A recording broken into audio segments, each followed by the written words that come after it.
Mental math कक्षा 8। मैं हूं हरी सर और आप सभी बच्चे देख रहे हैं आपका अपना YouTube channel math with Hari sir special Hindi medium के बच्चों के लिए।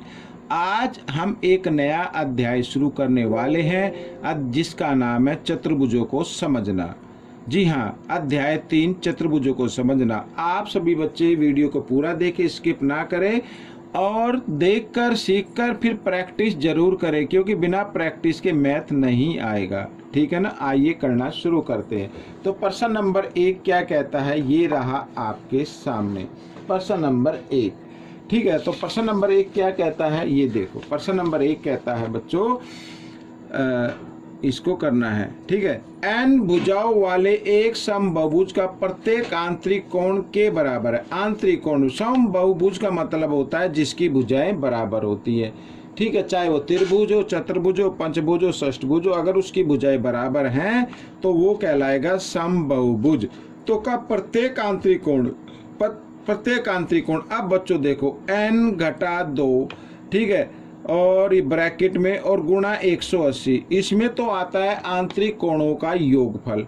हमें प्रत्येक निकालना, तो इसको कर देना है बच्चों 2 से, यानी 2 से नहीं, इसको कर देना n से भाग, जितनी साइड दी हुई है उससे भाग कर देना है आपको। ठीक है ना, ये आपका आंसर आ जाएगा, यही आपका होगा, यानी प्रत्येक आंतरिक कोण की माप आ जाएगी। अगर n नहीं लगाते तो फिर सम आ जाएगा। ठीक है ना, तो ये फॉर्मूला आपको याद होना चाहिए। आइए करते हैं प्रश्न नंबर 2। प्रश्न नंबर 2 क्या कहता है, देखो, n भुजाओं वाले एक समबाहुभुज का प्रत्येक बाह्य कोण के बराबर है। बाह्य कोण, बाह्य कोणों का बच्चों याद रखना, कोई भी बहुभुज हो, ठीक है, चाहे वो समबाहुभुज हो या विषम बहुभुज हो, ठीक है, या जो भी हो, चाहे उसमें ट्रायंगल, त्रिभुज आ जाए, वर्ग आ जाए, आयत आ जाए, पंचभुज आ जाए, कोई भी बहुभुज हो, कहने का मतलब ये है कि उसके जो प्रत्येक बाह्य कोणों का योग होता है वो होता है 360 डिग्री। ठीक है, अगर इसको हम नंबर ऑफ भुजाओं, ठीक है, भुजाओं की संख्या से भाग कर दे तो प्रत्येक कोण की माप आ जाती है।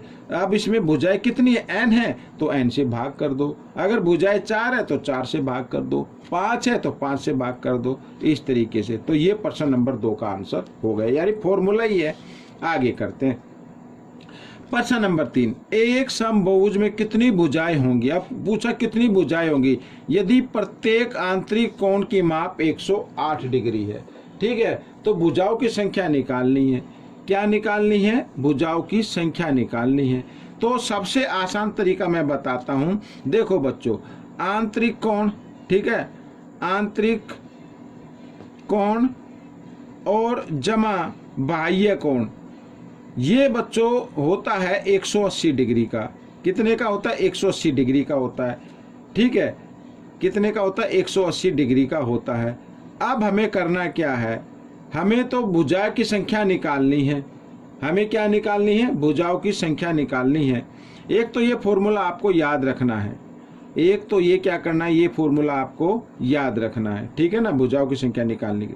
अच्छा, दूसरी बात ये है कि जो मैं आपको बताना चाहता हूं, आप इस फॉर्मूले से भी आप क्या कर सकते हैं, भुजाओं की संख्या निकाल सकते हैं। कैसे निकालें, मैं दोनों तरीके से आपको बताऊंगा।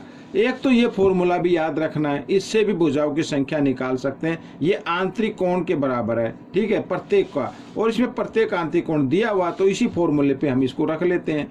ठीक है, तो n लिखा है, n तो हमें ज्ञात करना है, घटा 2 और गुणा 180, ठीक है, 180 और बटे में यहाँ पे क्या, n, ठीक है, और बराबर ये किसके आएगा, आंतरिक कोण के, तो आंतरिक कोण तो 108 का है। ठीक है, इस तरीके से। अभी इसमें जगह कम है, मैं दूसरे पेज पर आपको बता देता हूँ, इस पेज पर मैं आपको बता देता हूँ। ठीक है ना, ये रहा। तो क्या करना है, अब आपको ये n इधर भाग में, इधर आकर गुणा में हो जाएगा, तो n घटा 2, ठीक है, ये ब्रैकेट में है, और गुणा 180 और बराबर 108 n, ऐसे हो जाएगा। ठीक है ना, ये हो गया। अब बच्चों करना क्या है, अब मैं आपको बताता हूँ क्या करना है। अब आपको 180 को n से भी गुणा कर दो, 180 n हो गया। 180 को 2 से भी गुणा कर दो, 360 डिग्री हो गया, और बराबर 108 n हो गया। ठीक है ना, इस तरीके से आगे कर लेते हैं।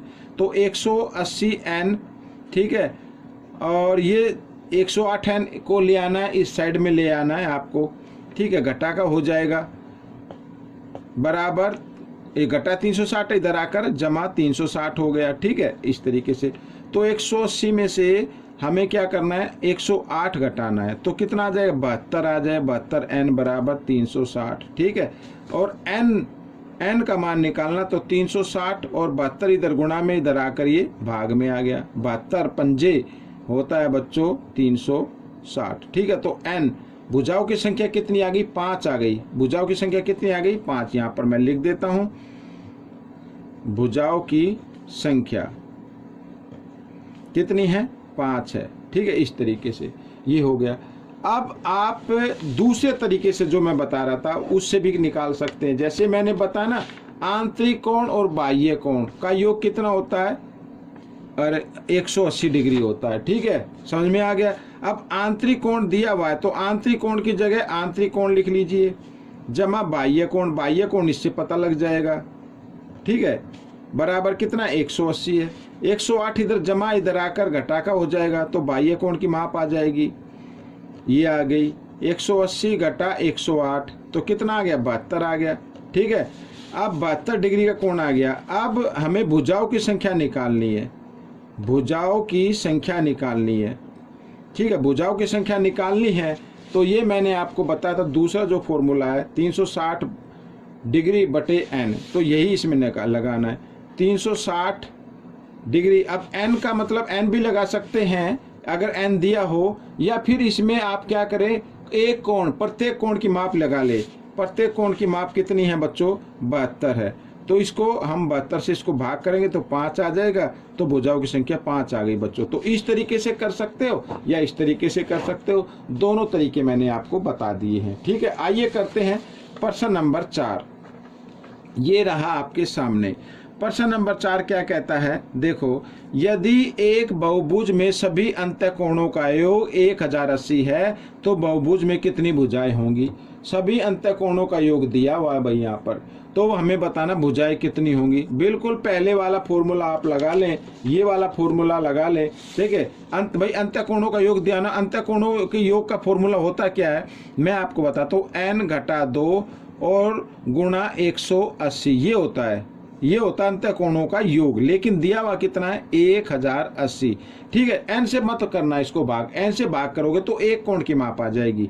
हमें तो भुजाओं की संख्या निकालनी, यानी n निकालना है, ठीक है। अब क्या करेंगे भाई, 180 इधर गुणा में है, इधर आकर ये भाग में आ जाएगा, तो n घटा 2 बराबर 1080 बटे 180, ठीक है। इससे 0 से 0 कट गई, 18 छिक्का 108 होता है, ठीक है।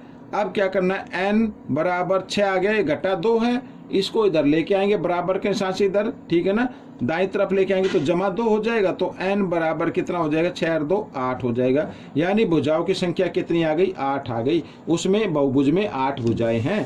प्रश्न नंबर 5 क्या कहता है, देखो, एक 12 भुजाओं वाले समबहुभुज में प्रत्येक अंतःकोण की माप बतानी है। अंतःकोण की माप बतानी है। भुजाएं कितनी है, 12 भुजाएं हैं। समबहुभुज में प्रत्येक अंतःकोण की माप बतानी है, तो ये वाला फॉर्मूला आपको लगाना है, ठीक है। ये वाला फॉर्मूला आपको लगाना है, तो आपका आंसर आ जाएगा। देखो फॉर्मूला मैं यहाँ पर लिख देता हूँ, n घटा 2, ठीक है, गुणा 180 और बटे में n, ठीक है। आइए, n का मतलब भुजाओं से, तो 12 घटा 2, ठीक है, ब्रैकेट में रखना है, और 180 और नीचे कर देना 12, ठीक है। 12 में से 2 घटाएंगे तो कितना आएगा, 10, तो 10 गुना 180 और बटे 12, ठीक है। अब बच्चों काट लेते हैं, ठीक है। 12 एकम 12, 12 एकम 12 हो गया, कितने बजे, 6 और 0, 60 और 12 पंजे 60, तो 50 गुना 10 कितना आ गया, 150 आ गया। तो अंतःकोण की माप कितनी आ गई, 150 डिग्री आ गई, ठीक है। प्रश्न नंबर हम कर लेते हैं 6, ये रहा। प्रश्न नंबर 6 करते हैं। तो प्रश्न नंबर 6 क्या कहता है, एक समषष्टभुज में कितने समांतर चतुर्भुज होंगे। समषष्टभुज 6, जिसकी 6 भुजाएं होती है, जिसकी 6 भुजाएं होती हैं, इस तरीके से, ठीक है। ये हो गया ऐसे, तो ये और ये मैं बनाने की कोशिश करता हूँ, अगर थोड़ा सा हो तो कोई दिक्कत नहीं है। एक ये हो गया और एक ये हो गया, इस तरीके से। तो कितने समांतर चतुर्भुज होंगे? तो इसमें जो ये है, ये आमने सामने का जो जोड़ा बन रहा है ये समांतर होता है बच्चों। तो एक चतुर्भुज तो ये हो गया, एक तो ये हो गया, ठीक है। दूसरा इसके समांतर ये साइड है, तो इन दोनों को आपस में मिला दे तो ये भी हो जाएगा। एक ये हो गया, एक ये आ रहा है बच्चों, ठीक है, षष्ठभुज में, ठीक है, ये आ गया। तो एक ये हो गया, इसको अगर हम जमा ऐसे मिला दे तो ये आ गया। तो षष्ठभुज में कितने समांतर होंगे? 3 होंगे बच्चों, 3 समांतर चतुर्भुज होंगे। मैं यहाँ पर लिख देता हूँ, ठीक है। प्रश्न नंबर 7 क्या कहता है? प्रश्न नंबर 7 कहता है एक समसप्तभुज में कितने विकर्ण होते हैं? कितने विकर्ण होते हैं बच्चों? विकर्णों की संख्या निकालने के लिए फॉर्मूला होता है n, ठीक है, n ब्रैकेट n घटा 3 और बटे में 2। ये फॉर्मूला आपको लगाना है, ये फॉर्मूला आपको लगाना है, इस चीज का याद रखना है, ठीक है ना। इस फॉर्मूले से हम निकाल सकते हैं। तो n का मतलब जितनी भुजाएं होती है, सप्तभुज में 7 भुजाएं होती है, तो 7 और यहाँ पर 7 घटा 3 और बटे में 2, ठीक है। आइए आगे कर लेते हैं। तो 7 गुणा 7 में से 3 गए, 4 बटे 2, 2 से काट देते, 2 एकम 2, 2 दूनी 4, 7 दूनी कितना हो गया? 14। 14 विकर्ण होंगे बच्चों। कितने विकर्ण होंगे? 14 विकर्ण होंगे। तो बच्चों ये प्रश्न नंबर 7 तक इसमें करने थे, ठीक है। आगे के प्रश्न अगले भाग में मैं बताऊंगा। तो ये भाग कैसा लगा मुझे जरूर बताएं और इसमें से सीखकर दूसरे बच्चों को जरूर सिखाना। मिलेंगे अगले भाग में, तब तक के लिए आप वीडियो को देखें और वीडियो देखने के लिए धन्यवाद।